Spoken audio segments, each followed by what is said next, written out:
अब भगवान ने जो लिखा उसको भी हम ना माने तो ये तो अज्ञानता हो गई ना। ये तो बहुत ही अज्ञानता हुई हमारी कि हम भगवान की भी ना माने। फिर तो हम भगवान से भी बड़े हो गए।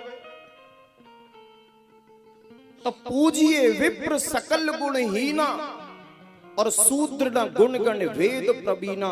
शूद्र चाहे कितना भी वेदों का ज्ञाता क्यों ना हो, शास्त्रों का ज्ञाता क्यों ना हो, शूद्र कभी पूजनीय नहीं हो सकता। ब्राह्मण हर हाल में पूजनीय है।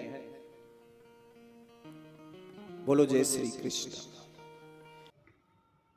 प्यारे देशवासियों, सुना आपने जे डोंगी बाबा कैसे नफरत फैला रहा है और शरेआम बोल रहा है कि शूद्र कितना भी गुणी ज्ञानी क्यों ना हो, कितना भी समझदार क्यों ना हो, कितना भी धार्मिक ग्रंथों का वेदों शास्त्रों का ज्ञाता क्यों ना हो, शूद्र शूद्र ही रहता है, वो कभी भी पूजने लायक बन ही नहीं सकता। वो दूसरी बात बोली है, ब्राह्मण कितना भी ना समझ क्यों ना हो, कितना भी अज्ञानी क्यों ना हो, उसको अपने धार्मिक ग्रंथों शास्त्रों का कुछ भी ज्ञान ना हो, ब्राह्मण फिर भी पूजने लायक है। और इसने एक श्लोक पढ़कर सुनाया है, बोला है कि ये बात मैं नहीं कह रहा, हमारे धार्मिक शास्त्रों में धार्मिक ग्रंथों में लिखी है, हमें तो माननी पड़ेगी। मानेंगे हम तो इसको। और मैं इसको बताना चाहता हूं, ये वीडियो उसके पास जरूर पहुंचाने का प्रयास करिएगा। इस जैसे ढोंगियों को हमारे जगत पिता श्री गुरु रविदास महाराज जी ने आज से 600 साल पहले अपनी वाणी में जवाब दे दिया था और एक श्लोक उच्चारा था। उन्होंने लिखा है, रविदास ब्राह्मण मत पूजिए, जो होवे गुणहीन पूजो चरण चंडाल के, जो होवे गुण प्रवीण।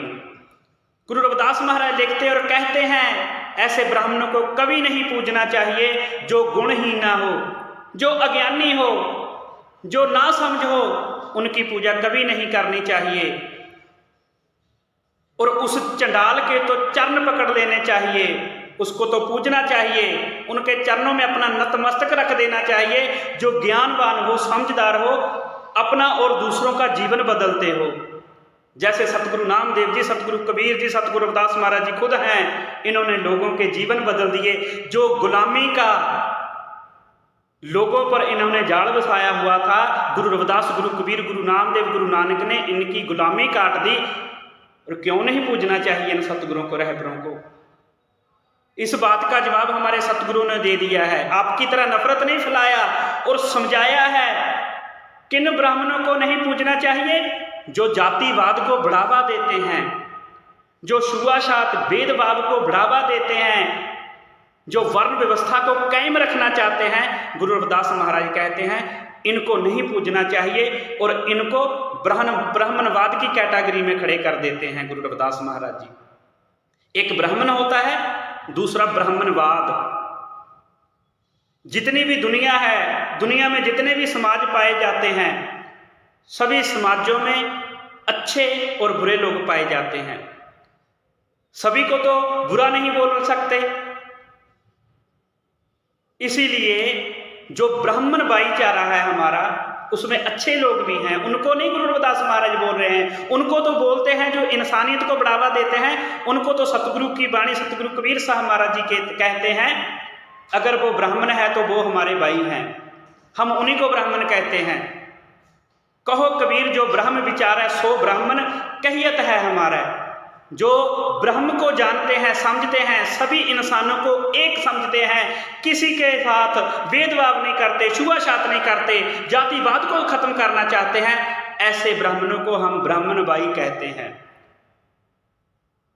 और ब्राह्मणवाद जो नफरत फैलाते हैं, जैसे इसने फैलाई, जो छुआछूत भेदभाव जाति प्रथा को बढ़ावा देते हैं, वर्ण व्यवस्था को कायम रखना चाहते हैं, गुरु रविदास महाराज कहते हैं इनको कभी नहीं पूजना चाहिए। इसके श्लोक का जवाब तो हमारे सतगुरु ने दे दिया था। हम इतने भी मर नहीं गए, इतने भी गए गुजरे नहीं हैं कि आपको जवाब ना दे पाए। कभी फुर्सत मिले तो सतगुरु रविदास महाराज जी के इस श्लोक को पढ़ लेना और अपनी घर की दीवार पे लगा लेना।